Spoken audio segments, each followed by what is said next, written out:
So, so today's talk, today's talk is going to be from one of our newer members, Claude Gerstle. Is that how do you say your name, Gerstle? Gerstle. Gerstle.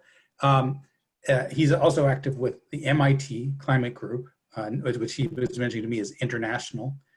I found Claude to be very well educated on climate issues, so I'm looking forward to this presentation. So I think with that, I'm going to hand it over to you. Okay.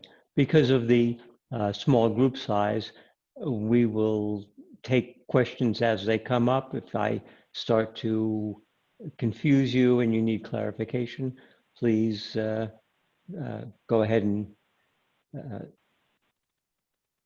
just ask. Alrighty. So Citizens Climate Lobby, carbon taxes, why we need them, how to do it. Oh, I don't know where that extra line got in, but Citizens Climate Lobby is focused on change through a carbon tax. So it's an apt audience for the, you're ahead of yourself, honey, for carbon tax and why we need one. My wife tells me you should always start a talk with some anecdote or joke to warm up the crowd, but you've already been warmed up by global warming, so we'll just go ahead. That's true. That's a good one. I like that. Sorry. Okay. Sometimes I click and change the slides before I want. I just had to go back. So the world has agreed, regardless of your politics, that our climate is warming and causing untoward effects, such as increased wildfires, increased flooding due to ocean rise, increasingly destructive storms, and the death of reefs in the ocean and other untoward effects in the oceans. For too long, we've been looking up at the sky and calling that climate change. But what we're really fighting is pollution. It's just that we didn't know that carbon dioxide was a pollutant. It's time to make the polluters not only pay, but clean up their mess. The us is the US in this case. By far the most effective measure to reduce fossil fuel consumption and to do it in a technologically neutral way is through a carbon tax. Without a carbon tax, natural gas generation, which produces a ton of CO2 for every 2,000 megawatts, is just a fraction of what it would cost to even make it with wind energy here in Florida. So the US is way behind other developed countries for a roadmap to climate reduction, decarbonization by 2050. We're not a signer of the Kyoto Protocol. And I just want to show you what's going on in the rest of the world first. Next page.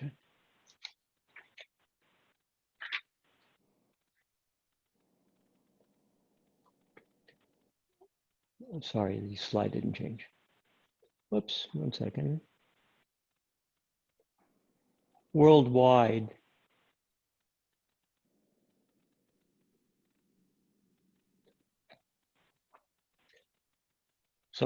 worldwide carbon taxes in one form or another cover about 25% of global emissions. And under the Kyoto Protocol, that's scheduled to rise to 50% by 2030. So The blue areas have a carbon tax. The green areas have some other mechanism that acts like a tax. So of that 25%,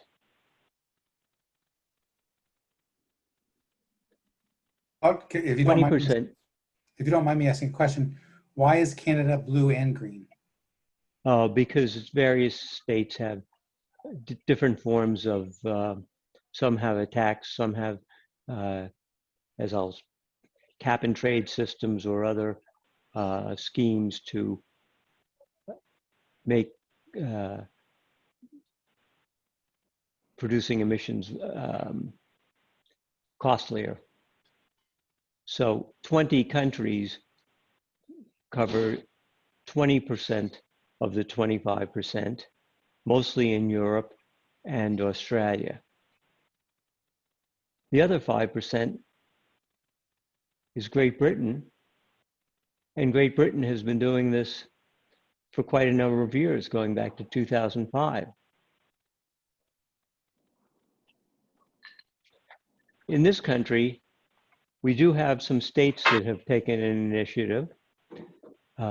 California, New York, and Hawaii have the most advanced plans,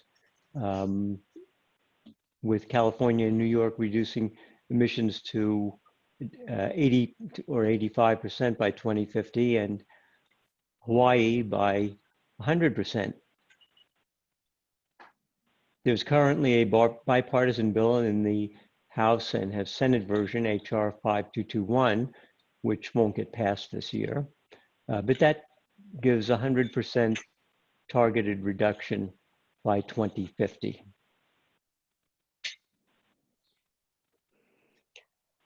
And why was this chosen, the zero emissions by 2050?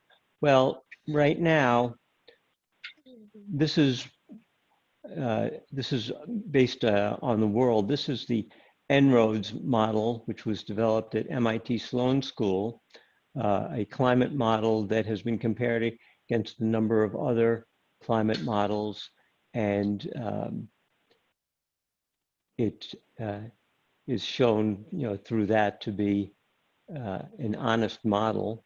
And according to that, we're heading for 4.2 degrees rise in temperature by 2100. Just a question, when I look at my screen, I see pictures of everybody on the right. Is that obscuring the graph, or do you see the whole graph? I see the whole graph. Okay. I see the whole graph. Yeah. Okay. So the great thing about this model, it's easy to use. These are little slider knobs down at the bottom. The horizontal blue lines is where I've changed from where we are. Whoops. I'm sorry. Change from where we are now to make renewables highly subsidized, electrification highly incentivized, electric vehicles, and electrification highly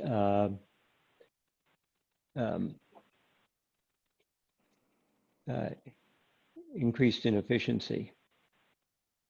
But even with that, the temperature by the end of the century is 3.6 degrees.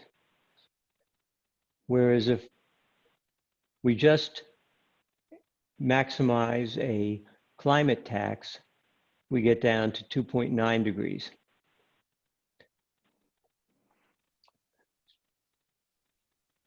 Carbon tax is the strongest inducement for companies to reduce their emissions.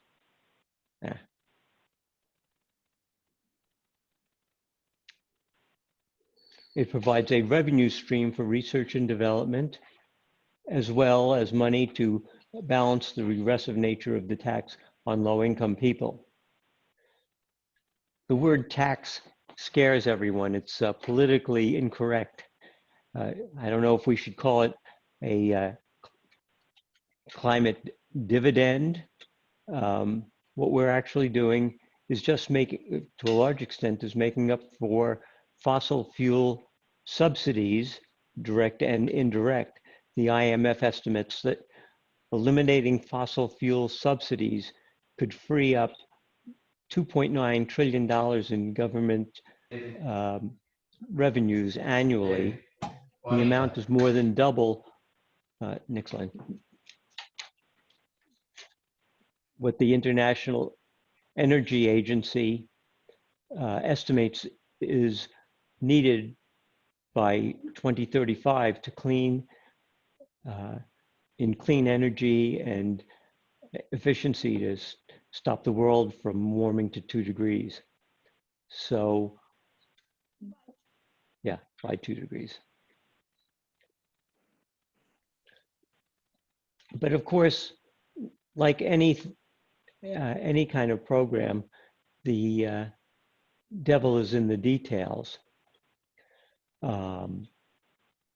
The choice of climate model matters. The percent of emissions that are covered, the price of carbon and how it's determined, the speed of implementation, and the use of the revenue, especially whether or not there's a rebate for residential heating and cooling. Next page, please. Oh, no, I'm sorry. So I'm going to talk about the four most common types of climate tax. An emissions trading system, there's 2 different kinds of them, although they're similar, and they're the most common carbon tax worldwide. A straight carbon tax, carbon offset, and a results-based carbon financing. So the emissions trading system can you turn this to me? Next page, please. I'm sorry. So in the emissions trading systems, first is the cap and trade system, in which a cap is set for the absolute emissions limit. And allowances are, go ahead, Lou. I'm seeing carbon offset programs as a slide. Oh, whoops.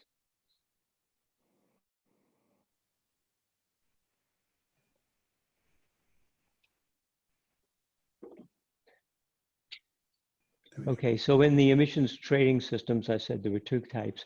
First is cap and trade. A cap is applied for an absolute limit on emissions. And emissions allowances are distributed either for free or by auction to the emitters for the amount of emissions equivalent to the cap. Emitters only have to buy credits if they exceed their cap.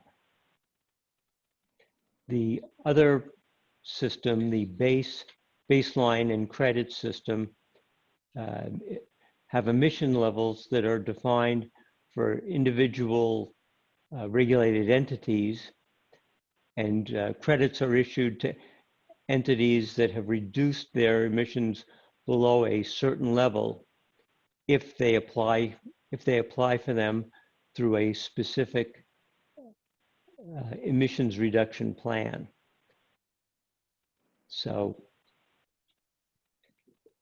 the pros of these systems is they're very much market-based.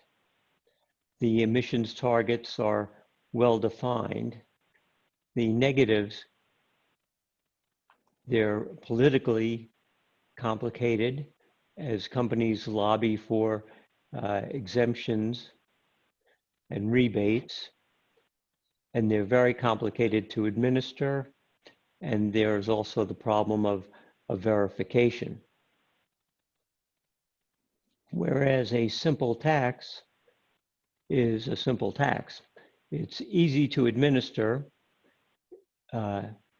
It's the easiest to verify because you only have to deal with either the producers of the fuels or the importers of the fuels. It has some of the same negatives as far as companies lobbying for exemptions and rebates. And it can be regressive, especially in areas where a significant portion of the economy is just for running your households, keeping them heated. Then there are the carbon offset programs. I have that down here, which designates greenhouse gas emission reductions from a project or program-based activity, which can, for which they give you credits that can be sold either domestically or in another country. And they have to have a protocol for adjusting the value of these units. They have to have a registry. These credits can be used to meet compliance under international agreements, domestic policies, corporate citizenship objectives related to mitigation. So it's very much like a barter system with the carbon price set by the government rather than by the market. Sorry, I've put my slides ahead. So just to clear that up, I think the simplest example is where say a utility to mitigate their emissions buys a few thousand acres of forest and gets credits for the amount of growth or carbon sequestration by that forest each year.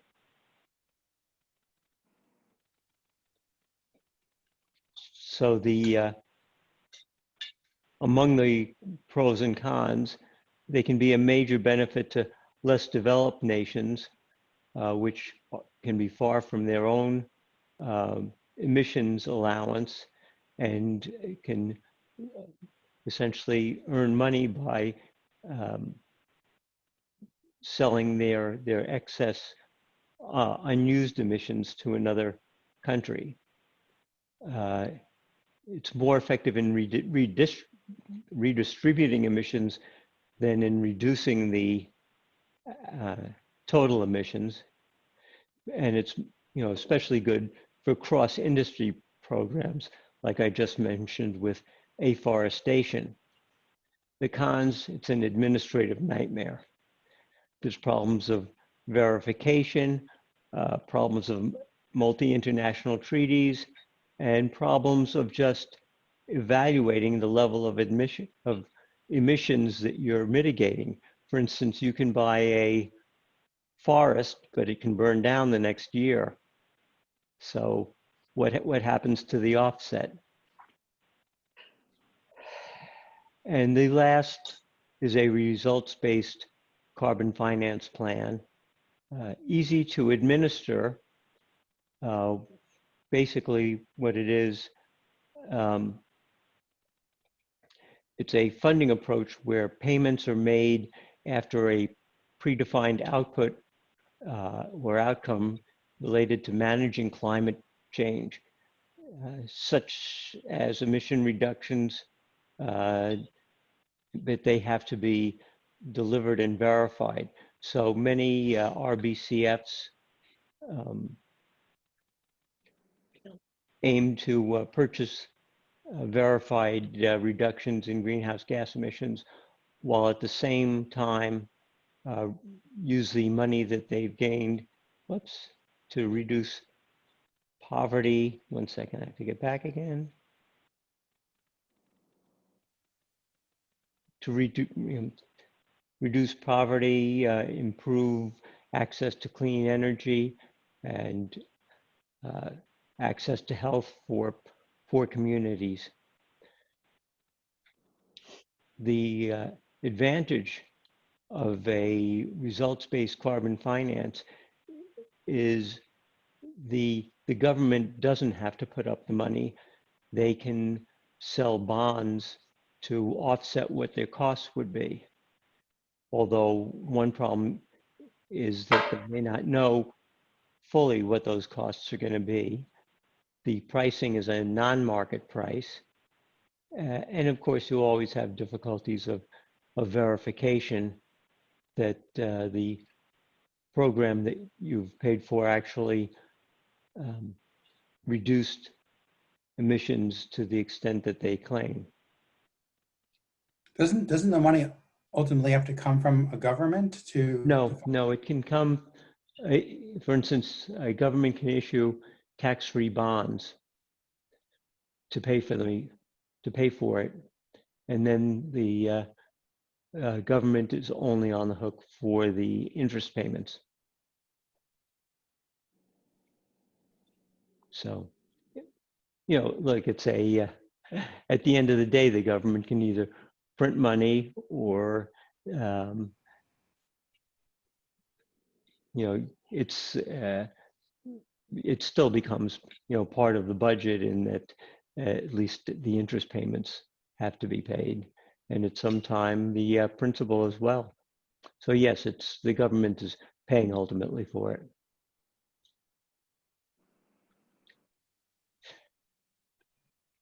So but the important thing is that all of these programs have been shown to be effective.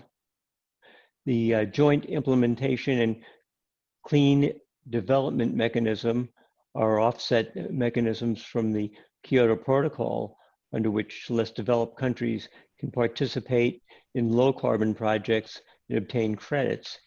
The CDM market-based mechanism that has involved the largest number of countries, both developed and developing,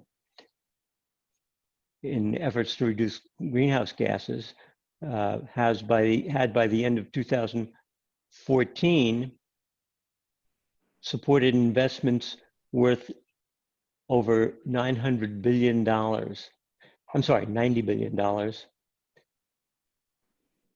So the offset mechanisms have the capacity to mobilize capital efficiently towards cost reduction efforts.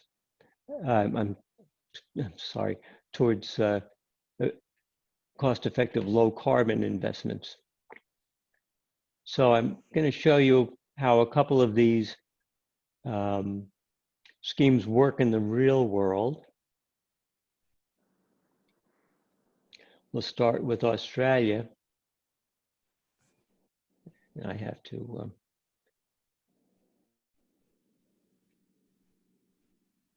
so Australia has their emissions reduction facility. It's a baseline and credit emissions trading system. So it's based on the historical,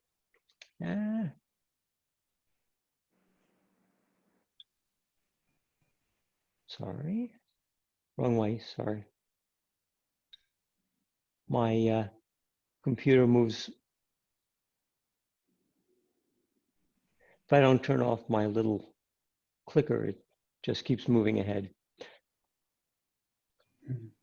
So the baselines can be adjusted to accommodate growth, natural resource variability, and other circumstances where the historical baseline doesn't accurately foretell the future. Covered facilities don't automatically get carbon credits. They have to apply for them.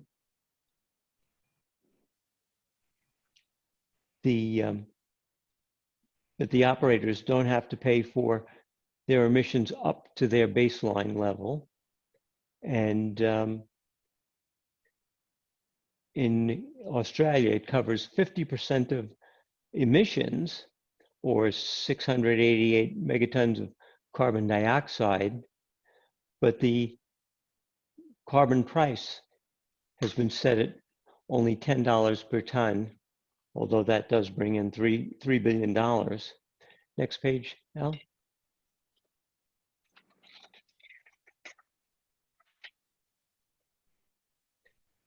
And then the Argentina model is a pure tax. The revenue is designated to multiple beneficiaries, including the National Housing Fund, the Transport Infrastructure Trust, and Social Security System, among them. It covers all liquid fuels, mineral coal, and petroleum coke, covering approximately 20% of their emissions, 440 megatons of carbon dioxide. So again, the price they've set for carbon is way too low. In 2019, it was set at 10% of the cost of fuel, and in over 10 years, it will rise to 100% of the cost of the particular fuel. How come it only covers 20%? It seems like that would be most of the fuels. I'll get into that. One of the reasons is Australia has huge agriculture sector, which the agriculture sectors in all countries have been a problem. Next page. I'm going to skip over Alberta's system. Amazing. Now, I mentioned before that there's a bipartisan bill for emissions reductions in the United States, and the Department of the Interior has already produced a model of what a greenhouse gas tax could look like and what it would do. So here we are in 2020. If by 2025 we had a tax of $30 per ton of carbon dioxide, that's roughly 25 cents a gallon. If you look at gasoline, we would reach zero emissions by 2060. If we just make that $50 per ton, we do it 10 years earlier. And if we want to get very aggressive, at $100 a ton, we would be carbon neutral by 2040. So these prices, these are the 2025 prices. They escalate according to the, up to the graph here, so that by I guess that's 2040, the price for CO2 would be $150. And the price for is determined to a large extent on what it would cost to sequester or just pump a ton of carbon dioxide into the ground, to just pull it out of the atmosphere. But cap and trade, well, all of these systems have other problems, some of which I've alluded to.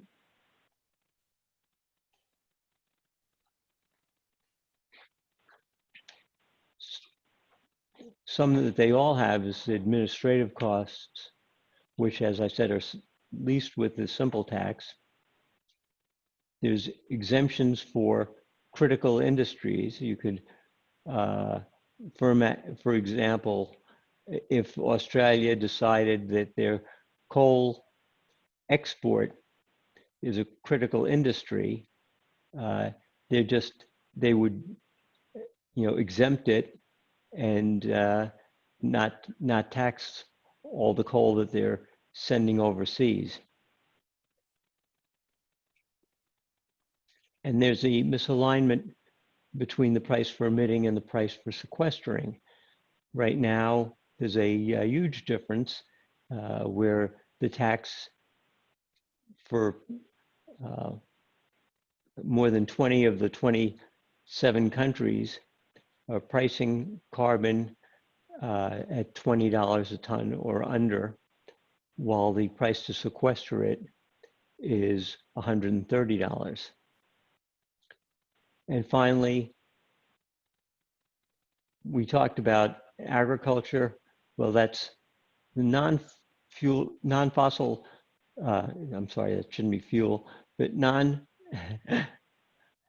non-fossil sources of CO2 or CO2 equivalents is a huge problem. It's the elephant in the room. Cows in particular, cattle and dairy make up 7% of global emissions.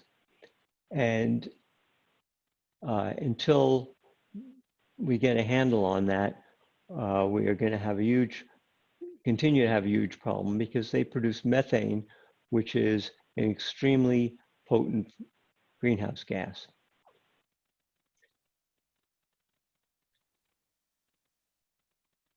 Some of the other problems are, in the short run, there's loss of market share from taxed entities to non-taxed entities. For example, if you exclude smaller emitters and only cover the larger emitters, well, that gives the smaller emitters a tremendous market advantage. And I need you to flip on page. Sorry, guys.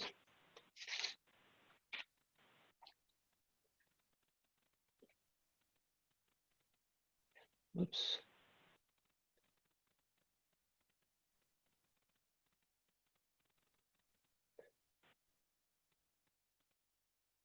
So the loss of market share can also be in the caused by, oops.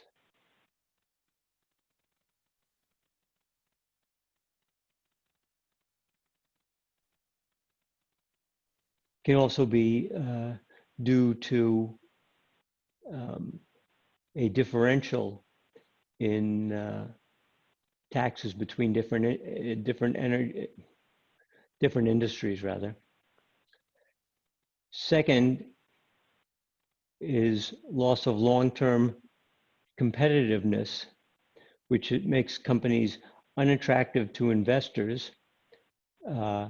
A company, because of the tax, may reduce the amount it puts into maintenance needed to sustain their output, and over time can even cause plants to go out of business, while at the same time investment is going to increase in jurisdictions where there is a lower tax or no tax at all.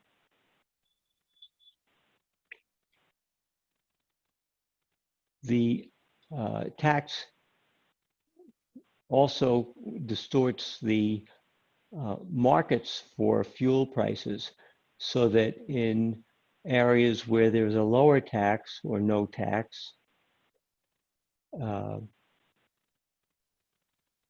the usage of fossil fuel will actually increase, because it becomes so inexpensive as the large users in taxed areas stop using fossil fuels and creating a huge surplus. We already see that happening worldwide with the very low cost of oil now. And finally, there's can be emissions migration, where companies, especially global companies, just shift to low tax or untaxed countries for their either company or the divisions of their company that are polluters. So in summary, Carbon taxes, as I said, is the single best weapon we have to reduce greenhouse emissions. It can be applied in a socially equitable way. Carbon tax can help make up for all the other subsidies that have been given to the gas and oil companies. The tax can be tailored to be least disruptive on a particular region or country. But unfortunately, most of the world's carbon taxes are set at way too low a level to be effective. The House Bill 2551, which I talked about, starts with the tax at $15 a ton. But I think after 3 years, if emissions don't drop, it goes to $30 a ton, at which point it should be effective in reducing emissions. So we can all go ahead and tweet, "End pollution now." Okay. Thank you for staying with me through the talk. And does anybody have questions or comments? I mean, to me, the obvious question is, you know, how does your analysis compare with the CCL bill, the Energy Innovation Act, right, which I believe starts at $15 Well, it's $15 a ton. Yeah. a ton and goes up $10 a ton per year, and then has of course, the dividend component where the revenue is predominantly refunded to households. Yeah. What do you think about that one? Well, as I just said, it's, you know, once we get over $30 a ton, it should be effective unless because of the rebate, you know, the rebate should be, you know, has to be structured so that it just goes to needy people, not to everyone. If it goes to everyone, then people are not going to change their usage. Well, it still makes a difference in prices between different, you know, different fuel sources, right? I mean, it still makes a differential between carbon intensive fuels and carbon free fuels, right? Well, the thing is, people usually don't have a choice for how they heat or cool their homes.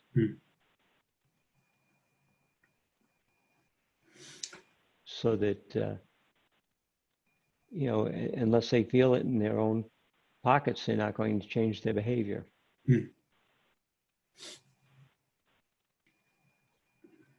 And I'm afraid in this country, by the time a bill gets passed, there are going to be so many loopholes and exclusions added that it may not do anything.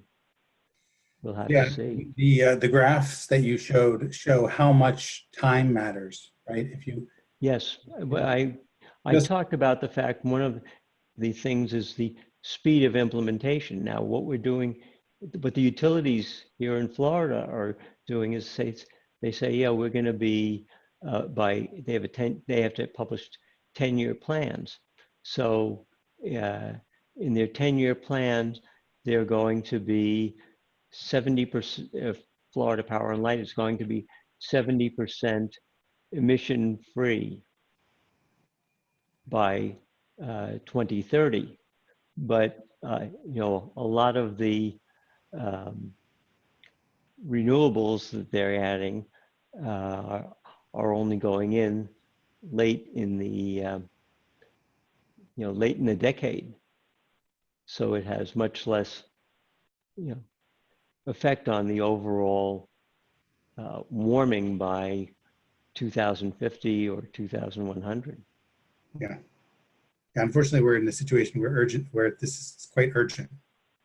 Well, we've lost 15 years since we started talking about how dire a situation it is.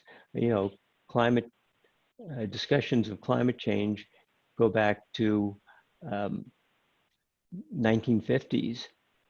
And I know at MIT, they started their energy planning, climate change discussions in 1991. Yeah, I date the, I mean, of course, you can go back to any number of dates. I date the awareness of the crisis to James Hansen's testimony to Congress in 1989. So, I think pretty much from 1989, we knew that we should be doing something about this, which is, of course, 30 years ago now. Yeah. Well, thank you very much. Does anyone else have questions? I feel like I'm dominating here. Iris, Elizangela, well, you can type a question too. Type a question, you don't have to. And then Patrice, here too. I did have a question, Claude, and this is all new to me, but with regard to Hawaii and California, why are they more susceptible to the fossil fuel emissions?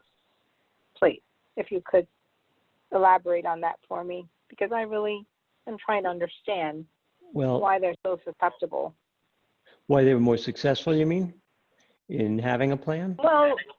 Well, in having a plan, and why are they so far ahead of the rest of the states? California has been a leader going back because of the initial EPA air quality standards, so that they saw that they established their own fuel mix standards, their own requirements for automobiles, and that gave them a head start. And it made people aware of certainly of nitrogen oxides as a problem with climate and air quality. And it was less of a leap to talk about carbon dioxide and global warming. Plus, it's a more, like New York, it's a more liberal state. And they're willing to believe scientists more than in some other states. Hawaii also is a well-educated state. It's the most socialist state. They have universal health in Hawaii, and all their energy has to be imported. So it's very expensive to begin with, making solar and wind very attractive. So it was a shorter jump to. Makes sense. Okay, thank you. But after, I would argue after Hawaii and California, Florida should be third, because we are the most likely to suffer consequences from continued rise in greenhouse gases. I mean, we are suffering consequences, but we're also likely to continue. Right. What's working against us is that we're a Republican state, both federally and in our state chambers. And that has been a huge problem.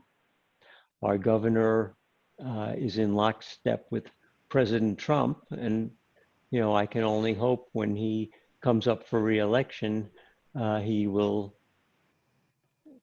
go where I hope Trump is going.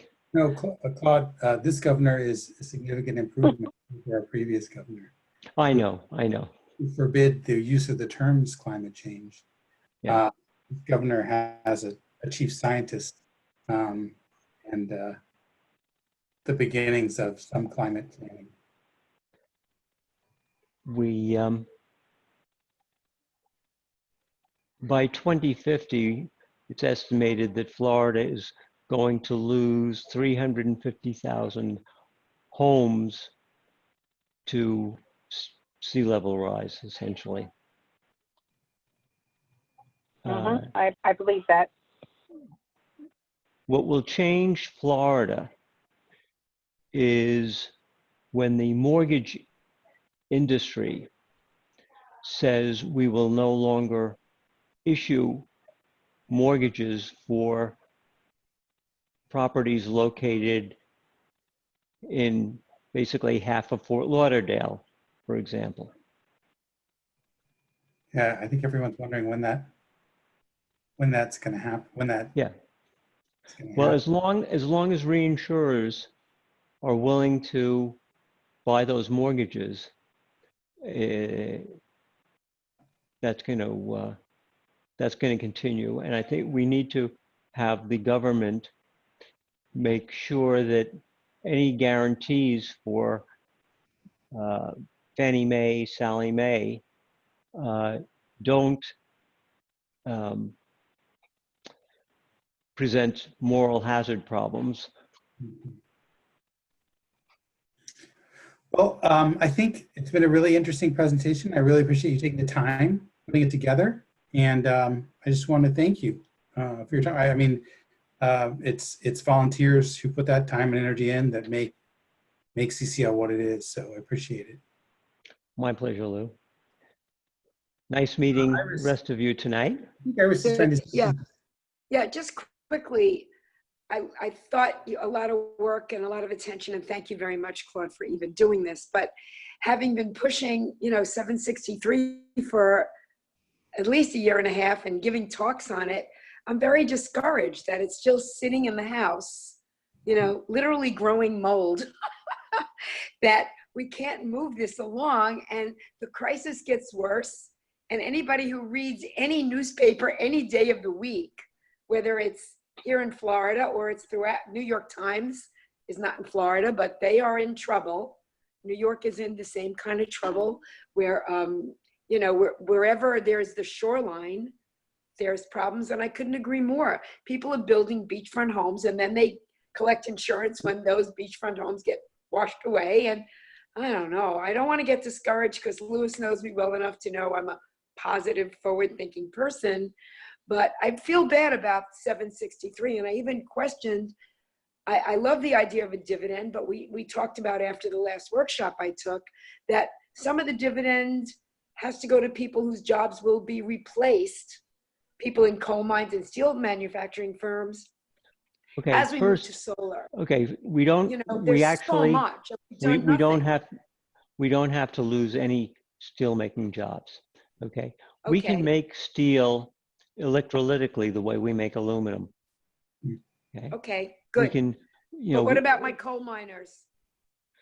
Well, the coal miners lost their do? jobs a long time ago. I know, but what are we doing to help them feed their families one and of the help them things we join the real world? Yeah, one of the things That's we should be doing is rebuilding our nuclear industry. Now, I'm a strong proponent of nuclear energy for a number of reasons. In this month's Political Science magazine, there's a very long article about why it's strategically very important for us to have a strong nuclear program. I can bring up some slides. Well, maybe I can make that another talk. If I can, next time. If I can give the CCL, the official CCL answer. So one of the bills that CCL is trying to promote is called the Reclaim Act, and it's exactly about economic revitalization for coal communities that have been left behind. And Claude's exactly right. It doesn't matter if we pass 763 or not. These jobs are not coming back. Coal, there's no future for coal in the United States. I know that. It's just not competitive, even with natural gas. If you have any kind of environmental centers at all, it's not competitive. So rather than try to keep these people mining coal, which is questionably beneficial for anyone. Yes. Correct. We move to whatever's next for their communities. Right. One of the problems we have is mobility, and we don't do enough to induce and encourage people to move to where jobs are from where they aren't. Yes, it's true. But we, you know, if we revived our nuclear industry, it's estimated there could be 500,000 jobs created So Claude, it's interesting because between you weren't, construction and you weren't running them. you weren't in our group yet, but our last major talk was on the future of nuclear, and it was just about 2 months ago, and it still is. We recorded it, and it's actually up there on Facebook. So we had a lengthy conversation about the benefits of nuclear, which I'll be honest with you, not all of our members were happy about that, but Well, I know, and especially the Sierra Club, some of the Sierra Club members and it was a very Greenpeace, et cetera. it was a nuclear engineer who gave Yeah. and it was very interesting. And Well, his talk is already some of it may be out of date because there was a recent announcement from GE and Natera, I think it's called, about a collaboration to build a 300 megawatt 300 megawatt demonstration plant.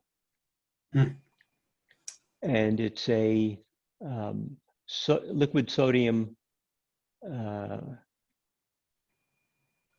plant with thermal storage. You know, one of the advantages of nuclear energy is it produces depending on the design, but they can produce a tremendous amount of process heat. Now, what is process heat? Well, process heat is like it says, there's a lot of in a lot of industries, they just need things heated up, like in producing cement. It's very expensive to produce heat with electricity. And here the heat is a natural byproduct, and it makes the nuclear plant much more valuable. Okay, so I think we should save this for another time. Yes. I know. Maybe at that time discuss, the fear most of us have. When we hear nuclear, we think of Chernobyl, we think of the Long Island plants. So maybe there's more science that nobody knows about. Many more people die each year. Oh, I know all that stuff, yeah, but I don't want to die because of a nuclear in explosion. other energy industries than in the nuclear industry. Okay, that's good information. All right. And the most of the new designs for nuclear plants, one way they test them is to just turn off all the pumps and show that nothing happens. Yeah, I'm pretty convinced that these are solvable problems.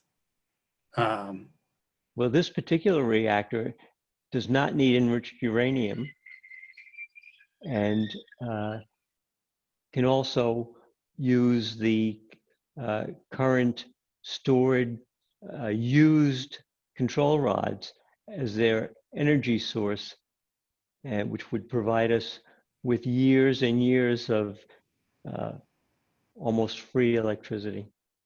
I think the key is the scale, getting these smaller rather than being multi-billion-dollar monstrosities, having them.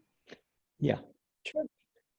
Yeah, the modularity allows you want to build as much of the units in a factory setting, not out in the field. Right. Okay. So I want to say good night. If y'all want to hang around, you can, but I'm gonna. Okay. Well, I'm leaving too. Right. Yeah, bye. Thanks for coming, Elisangela and Patrice. Glad to see our newcomers continuing. Yay. Thank you, everybody. We'll see you on October 17th, if not before. Bye-bye. I'm sorry, say that again. Okay. Bye.